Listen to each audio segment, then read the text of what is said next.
Assalamualaikum warahmatullahi wabarakatuh. Kami dari kelompok 7 akan mempresentasikan analisis kasus nyata keamanan data.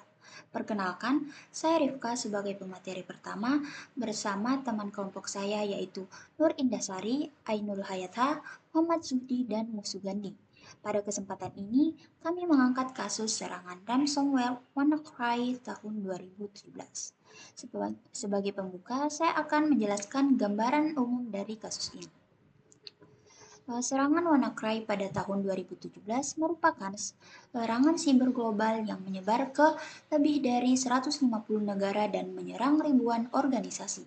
Berdasarkan laporan dari BCC News dan Wikipedia, serangan ini menjadi salah satu insiden keamanan siber terbesar di dunia. Hal ini menunjukkan keamanan digital sangat penting karena satu celah kecil saja dapat memberikan dampak yang sangat luas. Selanjutnya saya akan menjelaskan jenis ancaman dari serangan ini.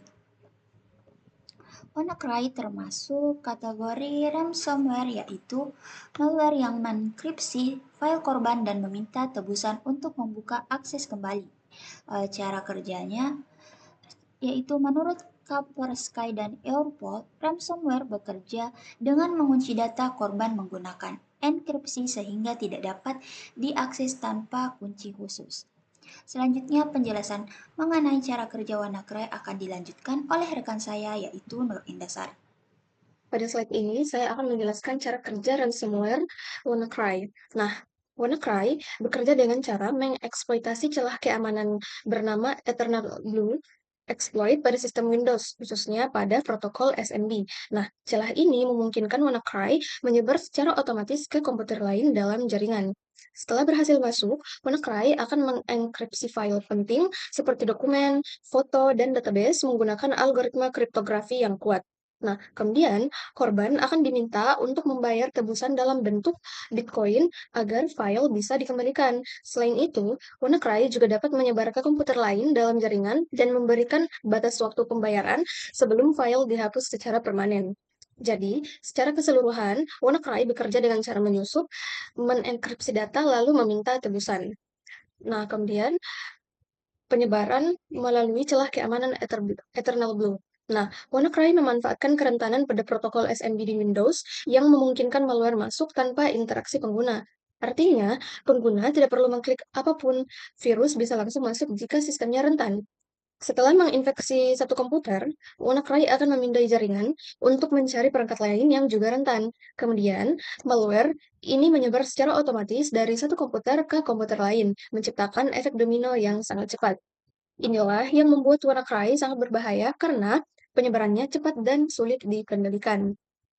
Kemudian, kita akan membahas siapa yang diduga sebagai pelaku di balik serangan WannaCry. Nah, kelompok hacker yang paling banyak dikaitkan dengan serangan ini adalah Lazarus Group yang berasal dari Korea Utara. Nah, dugaan ini didasarkan pada bukti forensik digital yang menunjukkan adanya kesamaan kode dengan malware sebelumnya yang digunakan oleh kelompok tersebut.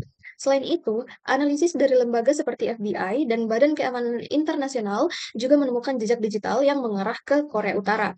Nah, meskipun masih ada beberapa spekulasi bukti teknis yang ditemukan cukup kuat untuk mengaitkan Lazarus Group dengan serangan ini.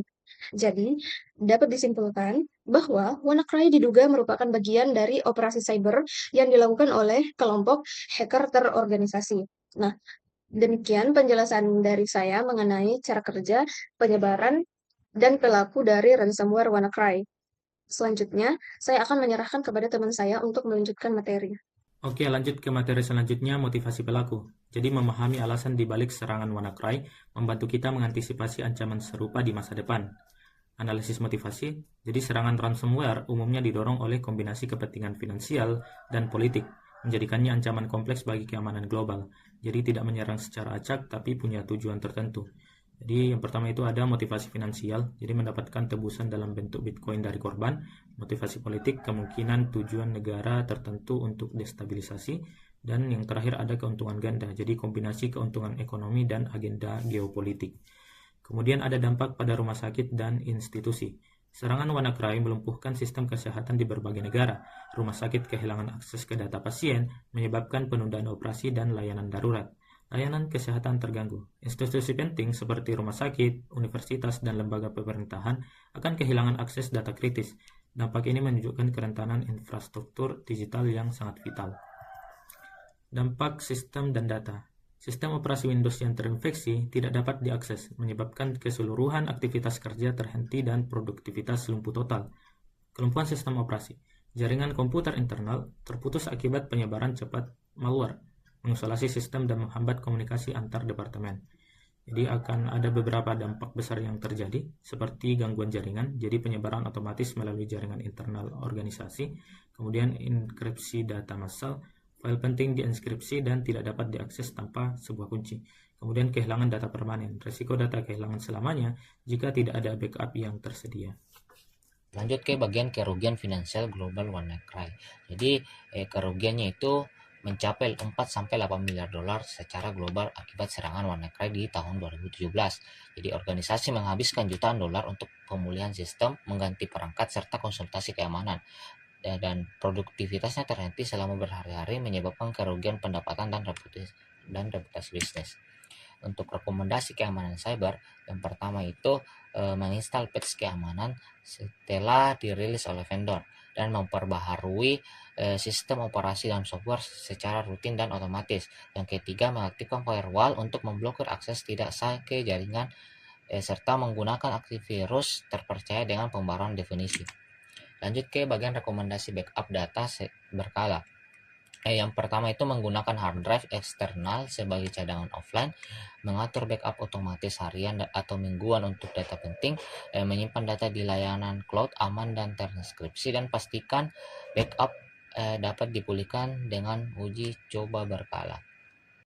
Selain daripada keamanan cyber dan keamanan data, pengguna merupakan objek vital terhadap terjadinya serangan cyber. Oleh karena itu, kita perlu mengedukasi pengguna terhadap ancaman cyber ini.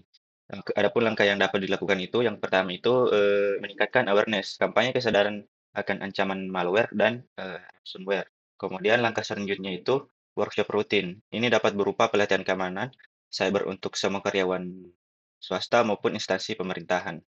Nah, langkah selanjutnya itu simulasi phishing. Ini dapat berupa latihan mengenali email-email yang mencurigakan ataupun link yang berbahaya. Ini dapat dilakukan secara berkala.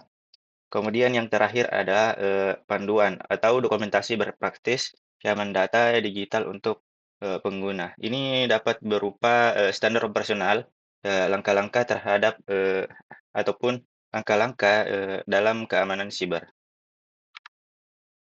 Nah, adapun simpulan dari kasus WannaCry ini, serangan ransomware WannaCry 2017 melumpuhkan sistem global dengan mengenkripsi data penting, dan menuntut tebusan Bitcoin yang memicu kerugian hingga miliaran dolar. Kasus ini membuktikan bahwa keamanan digital wajib menjadi prioritas utama melalui langkah pencegahan proaktif seperti pembuaran sistem rutin, pencadangan atau backup data, dan edukasi terhadap pengguna, serta teknologi yang memadai. Itulah presentasi dari kelompok kami, kurang lebihnya mohon dimaafkan. Assalamualaikum warahmatullahi wabarakatuh.